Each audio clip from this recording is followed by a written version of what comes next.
Hi, everyone. I'm Becky Peterson. I am a tech deals reporter with Business Insider, and I'm here with Alex Chris. He is the general manager of Intuit QuickBooks, and Matt Rissell, who is the co-founder of TSheets, which got acquired by Intuit for $340 million last year. You can call him the Rissell Sizzle after that. No, don't, please. No. So we're here to talk to you about the M&A process, both sides, from both an acquirer and an acquiree. Matt, why don't you start by talking about what TSheets does and how you founded the company? So how TSheets got started. By the way, it's great to see everybody. So this is how TSheets got started. I owned a company before TSheets, and we had 35 employees, and we had 4 locations. And I realized I needed a time tracking system. Now, this is 2005. So back before software as a service was even a word. Like, that wasn't even an acronym, SaaS. Anyway, I needed a time tracking system. I went to Office Depot, went to Google, nothing existed. And so I called up my buddy. He built me this basic version where you could track time from anywhere in the world. You could sit in one of my offices, see all my employees working, and my bookkeeper processed our first payroll with this new time tracking system. And I'll never forget it. I walked in, she had the stack of payroll checks on her lap. She turned her chair around and she looked at me and she said, Matt, she said, we just saved $2,400 on our first payroll. This is amazing. Can you sell it? And I said, I don't know. And so I called Brandon up, my co-founder. I called Brandon up and I said, hey, can we sell this? And he said, hell yeah. And so that's how TSheets got started. And that's what TSheets does as well. All right, and Alex, how did you first come across them? Yeah, so it was probably back in 2010, 2011. At the time, I was just starting up our partner platform. So we have a developer group inside of Intuit where we bring in lots of different partners to be able to be part of the QuickBooks ecosystem. And TSheets was one of the very first partners that we had connected to QuickBooks Online. And I remember you just couldn't ignore them because not only were customers loving them, they were 5 stars on customer reviews, but when we would hold any of our conferences, all of the attendees would suddenly congregate around the TSheets booth because you had personalities like Matt just sitting there throwing t-shirts at people and yelling at people and just screaming the story of TSheets. And so they became a kind of the rock stars within our ecosystem. Okay, so you guys had a partnership. I understand that lasted a couple of years. What was it about them that made you want to acquire them rather than just work with them as a partner? Yeah, so we have hundreds of apps in our ecosystem, and we certainly can't acquire all of them. The things that stood out for us with TSheets were, first and foremost, we had to see that customers loved them. And we could see through the app reviews, we could see through talking to our customers when customers would call into sales and they would talk about, hey, QuickBooks and TSheets just works magically together. It was clear that customers had a real affinity for the product. The second was, we needed to see that the business was growing. It was strategic, it was core to what we were trying to do. QuickBooks does accounting services, and time tracking was something that was right upstream of being able to run payroll or getting invoicing done. So it was strategically aligned, and the business was just growing incredibly fast. And then the third, which was really important to us as a company, is the culture fit.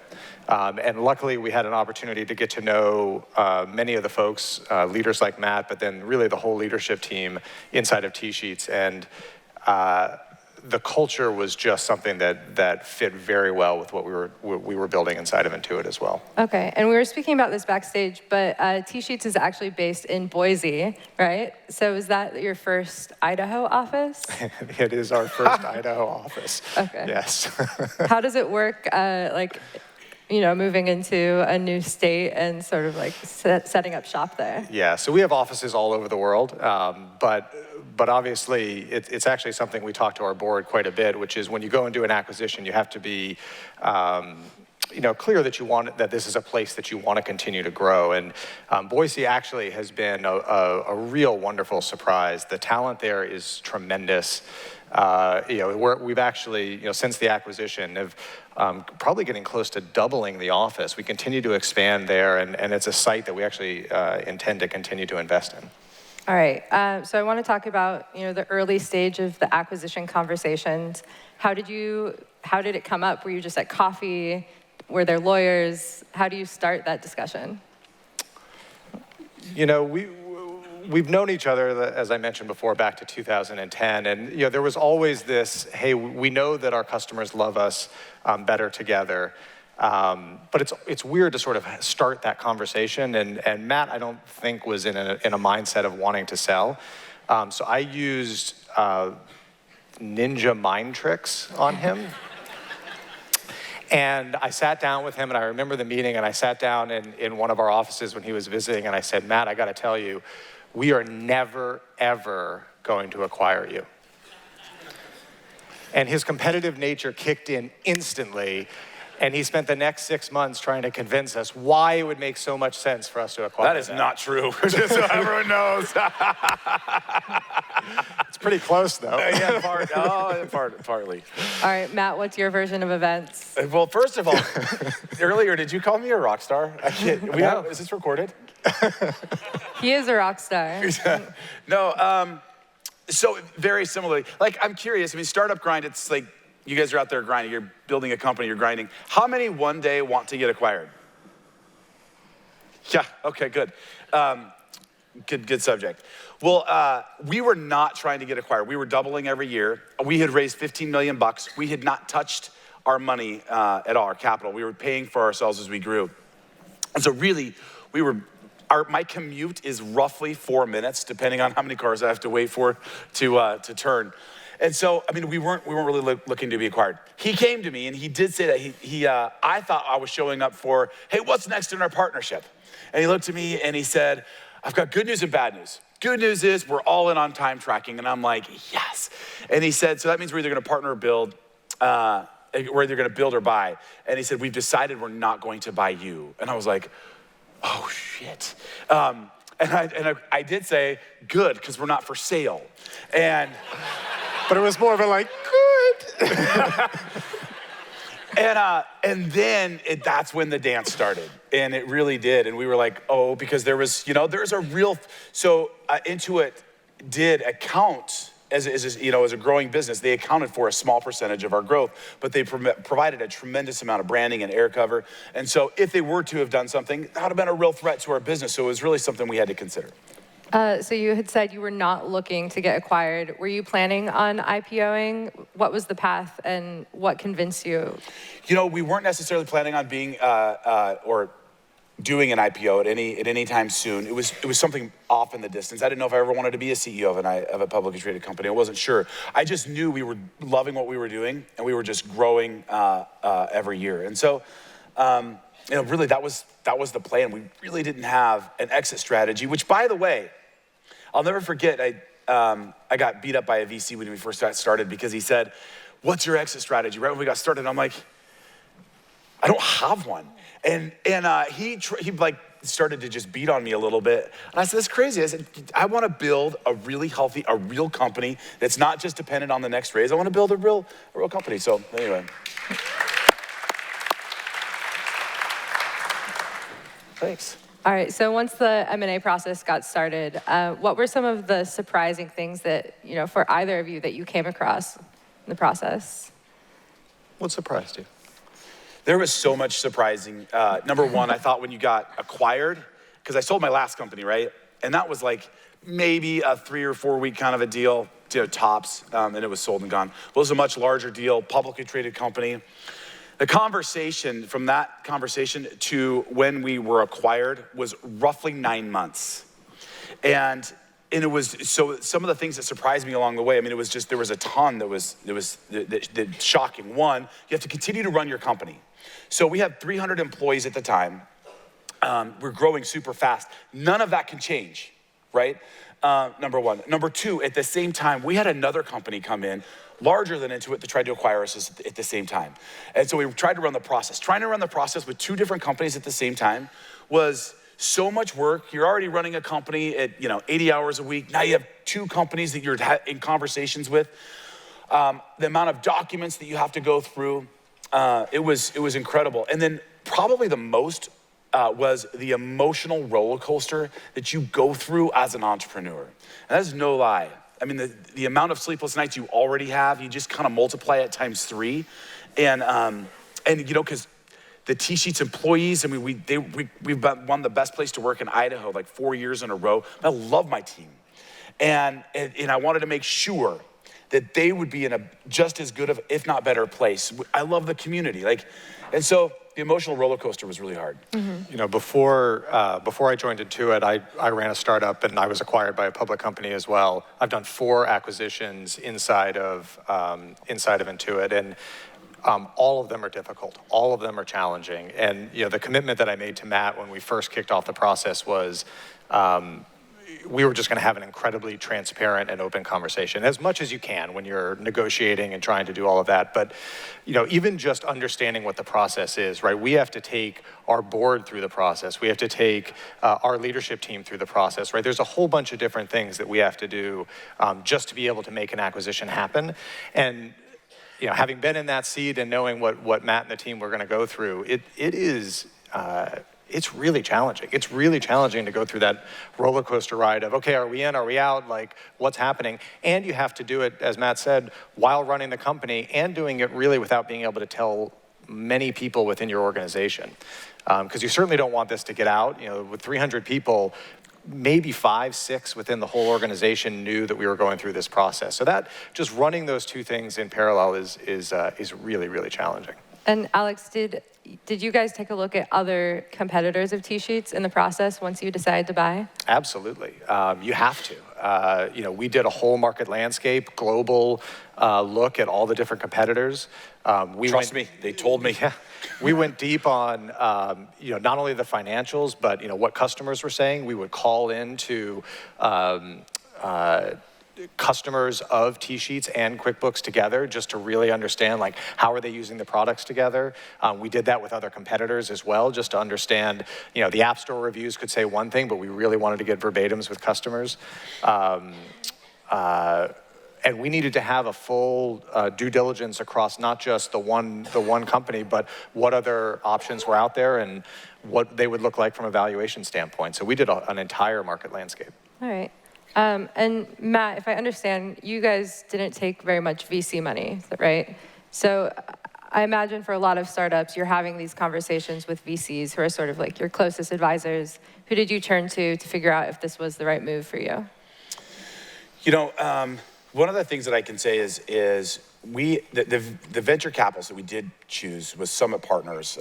Specifically, Greg Goldfarb was the partner there. And you know what was interesting, and you hear it in Boise, oh, we have a successful startup, but we can't get any money, and it's just not true.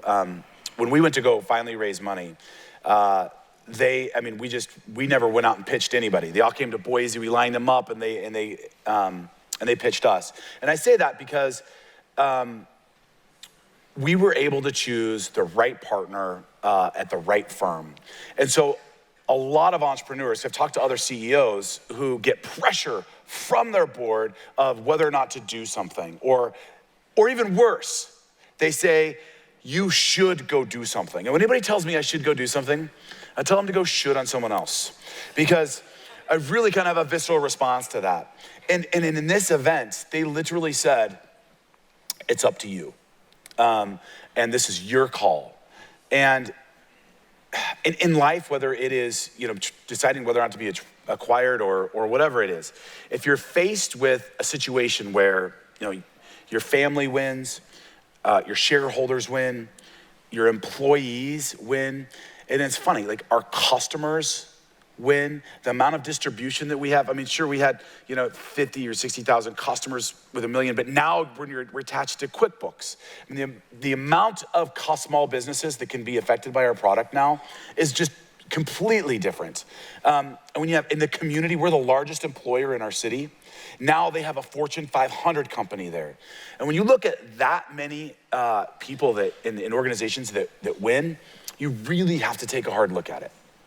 All right, and in looking back at the process, are there any questions that you wish you had asked Intuit before agreeing to get acquired or earlier in the process? Who was gonna be my boss? How is he as a boss? You know what's crazy? Let's do a performance review right here. Everyone wants to see that. Come on. That's funny. So I'll be honest. I mean, I'm really transparent. I have not been a W-2 employee since I think 2003 or 2004. And I had to go fill out like, what are those papers? Your employment documents, whatever. The shock really did settle in on me.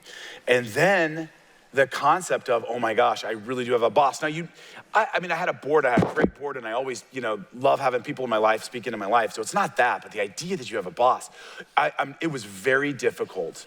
And I can honestly say that I thought that it would be harder than it was because, and this isn't, Just say it. It's because of Alex's approach.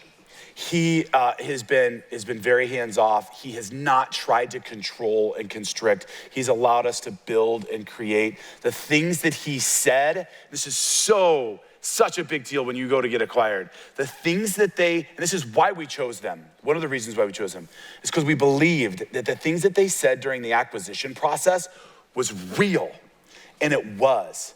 And so all of the commitments they made to me, my team, the product, they've held true. And that has made that transition substantially easier. Can I just build on that? Because I think what you just said at the end is really, really important. And anyone going through or thinking about being acquired, it is far more than a financial transaction.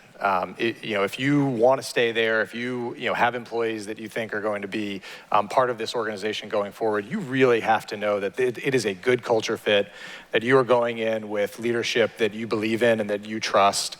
There were times right when we announced to 300 people that this was happening, and I remember standing up on stage with Matt talking to his team that they were a family. They'd all grown up together. Matt was their leader, and now all of a sudden, who is this other guy coming in? The things that we said up on stage of this is what's going to happen next, and this is what's going to happen after that, and the keg over there is going to stay. It's not going to go away. You can still have free beer. Like all of that, the say-do ratio on that trust needed to be really high, and I would say we're now 1 year in, and employee engagement continues to rise. Attrition of people, I think, is still at an all-time low, and the culture, I would say, just continues to be what we expected it to be. It's true. I actually thought because we were able to grow to 287 employees without a recruiting staff, without ever paying $1 for recruiting, and it was just because people wanted to work there, and I thought that, it will kind of lose that edge in the market a little bit. And it actually increased. Because Intuit is like the best place to work in San Francisco or close to or something like that, or in California. And so the brand has stayed, our ability to recruit has stayed. That was a surprise. Okay, so Intuit has acquired other companies though. So what is your process of making sure that it works? Have you guys had any failed acquisitions you want to talk about? Sure. No.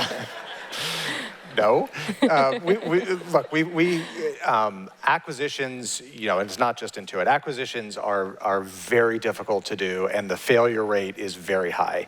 And a lot of it comes down to, two big things. One, you make a bunch of guesses going into an acquisition on strategic alignment, or what we call synergies. If we put this and this together, magically customers are going to love it. And sometimes it works out that way, and a lot of the time you actually get under the covers once you're one organization and you realize, wait, that's not exactly how it's supposed to work, or customers didn't actually see it that way. And so we've had a number of those where it's been that way. Right now we are, and our CEO was on record at the last earnings call saying TSheets is one of the best acquisitions we've had in the last few years by far. And a lot of it is not because all the guesswork we did up front was right, but because we actually have trust and we're working through any of the challenges that we have. So that's one big piece, just having that commitment going through. The second is, and I keep coming back to it, but you have to have a culture fit. You have to have, the challenges that you will face that seem minor at the time, but can actually impact the organization so much. You have to have that trust, and you have to have a culture where people believe in the same values.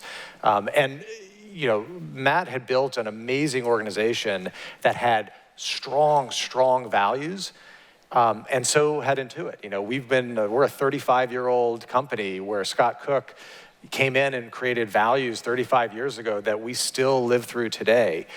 So you wonder, how could you pull these two things together? Well, the reality is we looked at those values side by side and realized they're actually the same.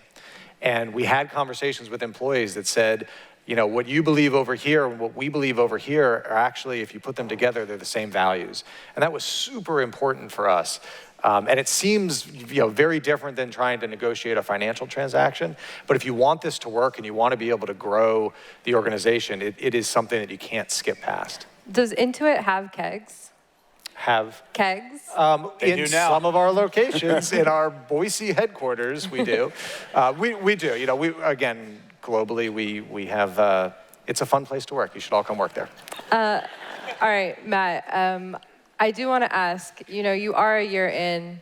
What is making you stay? You could leave at any time, right? Or is there some sort of a contractual obligation? No contractual obligation. So that's a really good question. And another thing that really surprised me that ties to it is how difficult it is to integrate now 400 people into a larger organization. I way underestimated that, especially when and I'm being serious, when you care. Because when I stood up in front of that team and I went to announce that we were being acquired, there were 6-7 people that had any idea. No one had a clue. And when I told them, the oxygen left the room like that. Like, different people have different experiences with acquisitions. And some of them have some really bad experiences. And so a lot of those fears instantly came up. And I looked at them and I told them, I said, look, the principle is this. Whatever you are looking for, you're gonna find. You will find whatever you're looking for. And I know that sounds kind of funny, but look, have you ever wanted like a different car and all of a sudden you're like, you know what? I really want a Prius. Maybe not, I don't know. Or a Lamborghini, I don't know, whatever it is. But I will tell you, as soon as you start to want that, and you start looking for it, all of a sudden, you find them everywhere. Everywhere you drive, you're like, oh, there's a Prius. Oh my gosh, there's another Prius. Ooh, I like the red ones. Ooh, I like the blue. And you start finding them everywhere. And I said, in this acquisition, you will find whatever it is you're looking for. And those were my exact words. And if you are looking for all the negative things, you're gonna find them, just like in anything. But if you start to look at all the positive things and that's what you're looking for, you will find them. And that is exactly what they have chosen to do. And the team, I wish you guys could all come and see and meet our team. Or really, come to Boise, Idaho. It's an hour flight. It's not Iowa, it's Idaho. It's just right there. And you know how many times I tell people Idaho and they're like, oh, I've been to Sturgis. I'm like, no, it's Idaho. Anyway, the team they responded really well. There's just to be transparent, I would recommend this if you ever find yourself in this situation. Matt and I had a conversation before we announced to the team where we sat down and I said, hey, Matt, we need to talk about your intent. Like, is this one of those you want to help onboard the team and then you're going to move on in 3 months? Or are you committed? And we talked about the pros and cons. And I was as transparent as I could be of what it looks like to be committed as an officer of the company. He is an officer of Intuit now. And that's a different mindset when you're going from, even though he's the CEO of TSheets, to going to an officer of a large public company. And so we talked through all of that and what it would mean to show up as an officer of the company. And to his credit, we had that conversation, and now we're just continuing to give him more and more. We're continuing to add more people and actually putting more functions, more businesses into Boise. So that conversation up front, though, was really important. I've done other acquisitions where I've had that conversation, and we've all agreed this is a 3-month transition, and then you're going to move on and go start something else. And actually telling the employees, setting the expectations with the organization up front is really important. So we had that conversation, and I think you're doing okay. All right, we are out of time, but thank you, Alex, and thank you, Matt. Thank you guys very much. Great hearing from you.